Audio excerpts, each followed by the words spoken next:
Gonzalo Cano acaba de publicar su primera novela, Sepulcros Blanqueados, que se encuentra en formato digital. Se trata de una novela en clave policial que trata sobre una especie de mirada hacia el pasado, pero también es una novela sobre el fanatismo religioso y las violencias que se ejercen a través de él. Justamente sobre esta novela hablé con Gonzalo y quiero compartir con ustedes dicha conversación.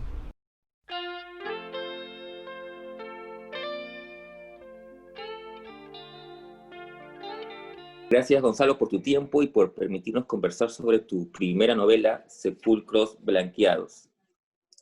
Cuéntame un poquito, a mí siempre me da curiosidad los inicios, o mejor dicho, los orígenes, ¿no? Cómo surgen las historias.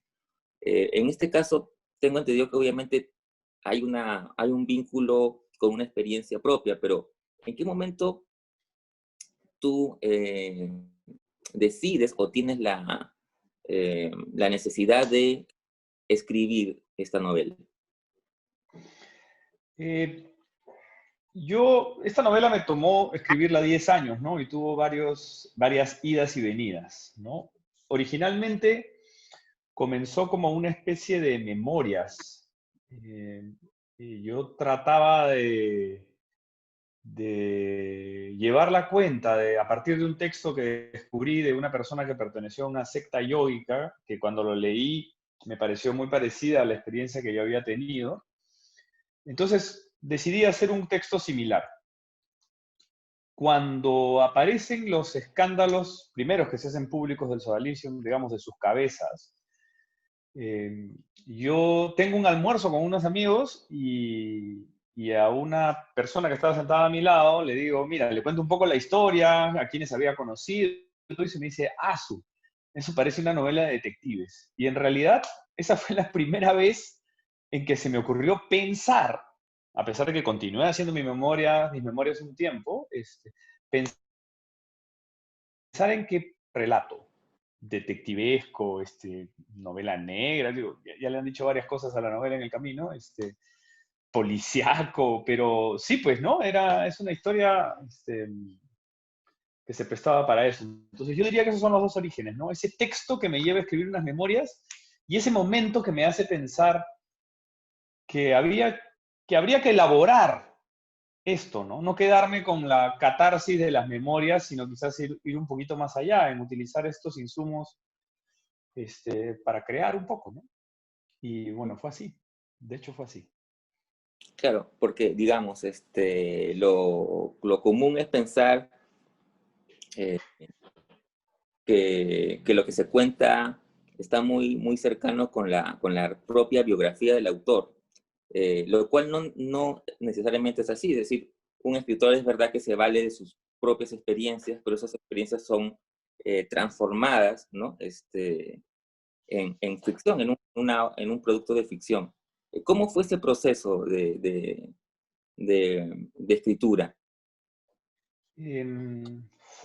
A ver, yo decidí, siempre quise escribir, o sea, de hecho escribo por ahí unos cuentitos, pero además no me atreví a estudiar literatura cuando estaba en la universidad, que yo sé muy bien que no es necesario estudiar literatura para escribir, pero era como el plan bohemio, ¿no? Pero en los 90 era un poco difícil arriesgarse a algo así, digamos, ¿no? Y no, la verdad que no me atreví. Eh, bueno, a partir de estas memorias conocí a Pedro, fui hablando con otras personas que sí iban saliendo del sodalicio y me contaban historias similares o parecidas o distintas. Tuve contacto con el caso Caradima en Chile, de casualidad en un aeropuerto, compré los libros porque justo acababa de ser la sanción de Vaticano. En el camino yo también pierdo la fe de alguna manera en la iglesia o en que o termino de creer que todo esto era verdad, que eran unos malditos, no que eran casos aislados, digamos, ¿no? Fue un salto importante en el camino, ¿no? Y me atrevo un día a pensar en escribir a partir de cuando terminé la saga Millennium, ¿no? Esta idea de esta chica, Lisbeth Salander, que es uno de mis personajes favoritos, ¿no? De vengarse, es lo que me hizo, ok, pensar en ¿por qué no hacemos una novela en la que los malos la pasen mal? que pierdan por algo que ellos mismos crearon. Porque yo no soy un criminal, digamos, ¿no? No me voy a tomar la justicia por mis manos y, bueno, la justicia real no sabremos si llegará. Pero entonces dije, hagamos un futuro y generemos personajes que tengan estos sentimientos que yo tenía, decepción, bronca, tristeza, deseo de que la cosa se arregle, o sea, de que se haya una salida desde dentro de la fe, o sea, todos los conflictos psicológicos que he tenido en el camino, pero que en el que los malos pierdan, que no sigan libres, digamos, ¿no? Y en el camino me entero porque este pedófilo, digamos, Jeffrey Daniels, me invita a Facebook. Entonces, yo no acepto su invitación a Facebook, pero como me había invitado, pude sapear adentro del suyo. Y claro, tenía hijo y todo. Entonces se me ocurrió que el detonante era este chico, algún día se va a enterar. Que va a googlear el nombre por todos lados, o va a estar por todos lados, porque en ese momento todavía no estaba así, y tendrá que, digamos, la idea le chocará en la cabeza y veremos qué hace, ¿no? Pero a mí se me ocurrió continuarla con que venía a Perú y bueno, y ese fue el origen, ¿no? Un personaje que busque, hijo de un pedófilo, digamos, de esta secta, y me invento una secta diferente, inspirada indudablemente en los líderes, pero distinta, en un contexto en que los curas se pueden casar, y la iglesia ha disuelto a la orden o lo que fuera, y él es un personaje. El otro es un cura que no existe, indudablemente, pero que está nutrido de mi propia experiencia de haber intentado ser cristiano hasta que no pude más, o de creer en ellos, en todo caso, porque hay que distinguir creer en la secta de ser cristiano, de tener fe, o creer en la religión, o sea, hay varios, pero bueno, este tipo que era un buen tipo, ¿no?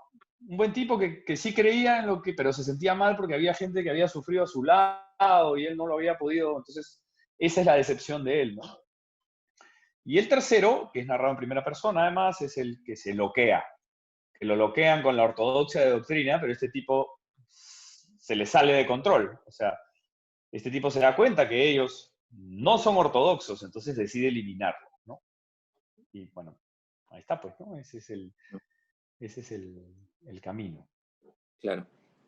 Claro, la novela, como bien dices, tiene que ver justamente con un personaje eh, bueno, termina de estudiar, pero además tiene que enfrentar la muerte de su padre, ¿no? Además una muerte, digamos, compleja, porque el padre se suicida, ¿no? Y ahí comienza una pesquisa por conocer un poco más de su padre, y ahí es donde ya la novela se despliega. A mí me pareció muy interesante la estructura en sí de la novela, es decir, cómo la has ido organizando, cómo aparecen estas voces, ¿no?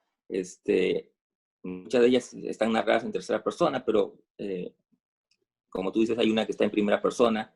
Eh, ¿Cómo fue eso? Es decir, tú eh, elaboraste tú, como suelen decir los escritores, un mapa previo, ¿no? Una guía para poder, digamos, organizarla, o la fuiste descubriendo a la medida que ibas avanzando, como también suele suceder con algunos otros escritores. ¿Cómo fue en tu caso en esta novela? Yo hice un mapa de cómo se iban a entrelazar los personajes, que lo cambié un montón de veces. Pero mi idea original era, a ver, quiero adentrarme en las mentes de estas personas, ¿no? Yo lo que quise hacer es una novela bien psicológica, ¿no? De ver el sufrimiento, de ver la decepción. Decidí la primera persona del tercer personaje desde el primer momento, porque además ese primer personaje comenzó escribiéndose sobre mis memorias, y luego las memorias fueron desapareciendo y fue apareciendo el personaje, ¿no? Entonces, lo que yo hice fue creé tres personajes. El hijo, primero, además pensando en la Trinidad, el Padre, el Hijo y el Espíritu, ¿no? Entonces, el hijo es el hijo del pedófilo, ¿no? Entonces, todo el asunto filial de ser hijo es lo que lo nutre, ¿no? Pero contado indudablemente desde fuera. Luego pensé en el padre por el cura, ¿no? Este tipo que acoge, que quiere ayudar, que sufre, ¿no? Y luego pensé en el espíritu por este pata que ya te habla en primera persona, directo, el espíritu, digamos. Pero después decidí sacar el Padre, los capítulos se llamaban así, el Padre, el Hijo, el Espíritu, el Padre, el Hijo, el Espíritu, de ahí después sacar todo y ponerles números. O sea, fue un proceso así, transformador constante, pero sí hubo una especie de plan. Mi plan en realidad era contar en vacío la cuarta gran historia, que es la historia de la institución. Eso, digamos, sí estuvo planeado y traté de que esa fuera la historia que lo juntara, la cuarta historia, ¿no? Esa era la idea. A mí me impresionó mucho esta película de Kurosawa, basada en el cuento de Akutagawa, ¿no? Desde el jardín, creo que se llama, o en el bosque, creo que se llama, en el que te cuentan la misma historia de un crimen, desde el pastor, el que caminaba por ahí, entonces eso me gustó. De verdad que esa fue una inspiración, pero además ese cuento lo leí en el 94, cuando estaba en la universidad, pero me acordé. Y en Amores Perros, la película, también vi estos cruces casuales de historias, entonces yo te diría que creativamente esas fueron las dos grandes inspiraciones para pensar en cómo hacer el libro, ¿no? Y el gran plan era la cuarta historia, ¿no? La muerte de esta secta, ¿no? Claro, es verdad. Y cuando leía la novela justamente pensaba en eso, ¿no? Que si bien hay tres personajes importantes, hay un cuarto, una cuarta rama, digamos, que es justamente la de la institución, ¿no? Así es. Que obviamente no puede desligarse del padre, ¿no? Claro, Evidentemente. no. Uh-huh. Ahora, otra cosa que también me parece interesante es el desarrollo psicológico de los personajes, ¿no? En realidad de todos, ¿no? Principalmente quizás del que está narrado en primera persona, pero básicamente de los demás también. Eh, y sé que tú, justamente la psicología es tu profesión. Eh, ¿En qué medida te ayuda o te ayudó eso para construir a los personajes psicológicamente? Bueno, muchísimo. O sea, yo diría que son tres cosas, ¿no? Una, que una época me dio mi onda Dostoyevsky y me leí un montón de libros de Dostoyevsky, o sea, fue así como un ciclo. Y la verdad que en realidad los rusos, más que no solo de Dostoyevsky, sino todo ese despliegue mental de los rusos me encantó. Yo lo identifiqué como algo que sí me parecía viable para mí. Otro es mi trabajo y otro es mi propio análisis personal, ¿no? Yo voy a psicoanálisis ya hace 5 o 6 años. Y bueno, uno en este viaje psicoanalítico, uno encuentra que tiene varias voces, ¿no? Desde de diferentes tipos de sentimientos o diferentes momentos de la vida, que uno es, si bien es uno, no estamos desintegrados absolutamente, uno tiene una voz de la tristeza, una voz de la decepción, una voz de la venganza, una voz del amor, una voz del perdón. Entonces, como que traté de hacer, de incluir, ¿no? De hecho, algunas personas que han leído la novela me dicen, hay momentos en los que siento que todos son el mismo y que quizás sea un error, pero era mi intención. Entonces, bueno, si es un error para los cánones literarios, digamos, bueno, piña, pues. O sea, yo sí lo quería hacer así, me parece bacán que haya salido así. O sea, entiendo perfectamente que, bueno, no soy un escritor profesional, pues, ¿no? Será el precio que tengo que pagar por lo que quise hacer, digamos, ¿no? Pero me salió para mí, digamos, ¿no?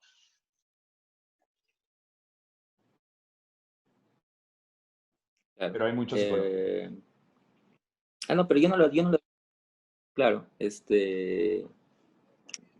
claro, lo que pasa es que quizás porque la mirada es una mirada muy, muy interior en todos los personajes. Digamos, eso es lo que podría hacer pensar o que algunos piensen pues que es uno solo, pero en realidad no, pues, ¿no? Ah, Ahora, me lo han a mí me dicho, da... Sí, me lo han dicho ujú, también gente que me conoce, amigos, pues, cercanos, o que en algún momento de la vida tuvieron cercanía conmigo. Entonces, quizás ahí lo hayan sentido. Bueno, pues, me conocen desde adentro, pues yo suelo hablar abiertamente de las cosas que pienso con la gente en la que le tengo confianza. Entonces, quizás eso sea, ¿no? claro. O también, digamos, Claro, porque te identifican de repente con todos los personajes, que también es Sí. es algo posible, digamos, el mismo Flaubert decía, pues, ¿no? Madame Bovary soy yo, o sea, es decir, está el autor en todos sus personajes en realidad, ¿no? Así Lo que es. quería preguntarte es una curiosidad mía que tengo, aprovechando que eres psicólogo, el tema de la literatura este, y justamente bueno, se dicen que los escritores pues son como digamos, personajes de alguna manera desestabilizados o desestructurados, ¿no? Y que de alguna manera la escritura es una necesidad, ¿no? Entonces, ¿en qué medida esa necesidad puede ser, no sé si curativa, que yo creo que no, me parece un exceso, pero sí catártica por lo menos, ¿no? Pucha, yo creo que totalmente, o sea, si te pones a pensar los procesos psicoterapéuticos, digamos, los más psicodinámicos, tú te pones a contar una historia, ¿no? O sea, son narrativos. Entonces, la función catártica de la narración, escrita u oral, es vital, ¿no? Pero hay una otra, o otras más, digamos, que a mí me parece que hay que pensar, ¿no? La de resignificar, ¿no? Uno resignifica, ¿no? Porque cada vez que cuentas una historia tuya, si bien es la misma historia, no es igual. Ni lo que sientes, ni lo que piensas de ella, ni los detalles en los que te concentras, ¿no? Como ver una película. Por ejemplo, ayer me puse a ver Rocky 1 con mi hija, ¿ya? Que le ha gustado el deporte, está entrenando, entonces dije, ya, Rocky. Pero había un montón de detalles de Rocky los que yo no me había detenido en la primera vez o la octava vez, no sé en cuál de ellas, pero me parecieron nuevos.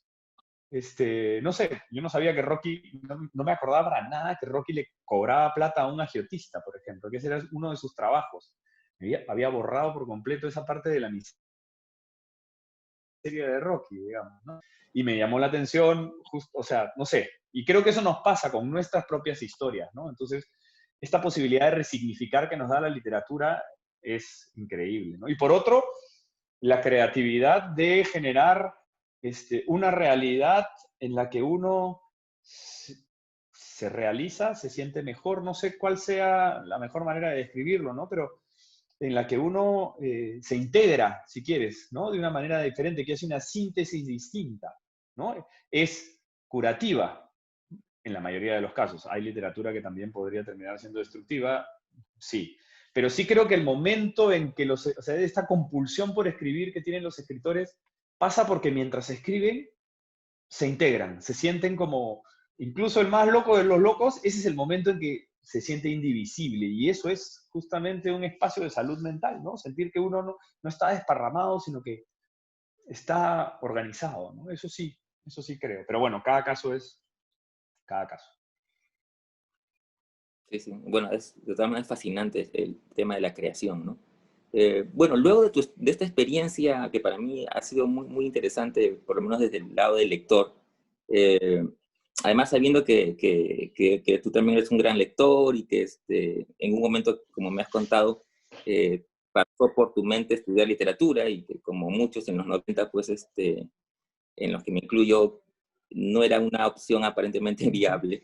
Eh, eh, ¿Qué ha significado para ti esta experiencia y qué viene para adelante? Eh, Eh, Pucha, esta experiencia ha sido súper bacán en un montón de sentidos, ¿no? Primero, bueno, lograr terminar un proyecto es monstruo, ¿no? Igual me falta todavía la publicación en impreso, ¿no? Que es lo que detrás de lo que estoy ahora, esperemos que se logre algún día, pero ha sido, pucha, como cerrar un capítulo de mi vida, por un lado, dos capítulos, el de atreverme a escribir y el de sacar a estos demonios, digamos, para decir cómo se dice, de mi cabeza, ¿no? Y una vez que he cruzado eso, ha aparecido la posibilidad de seguir escribiendo.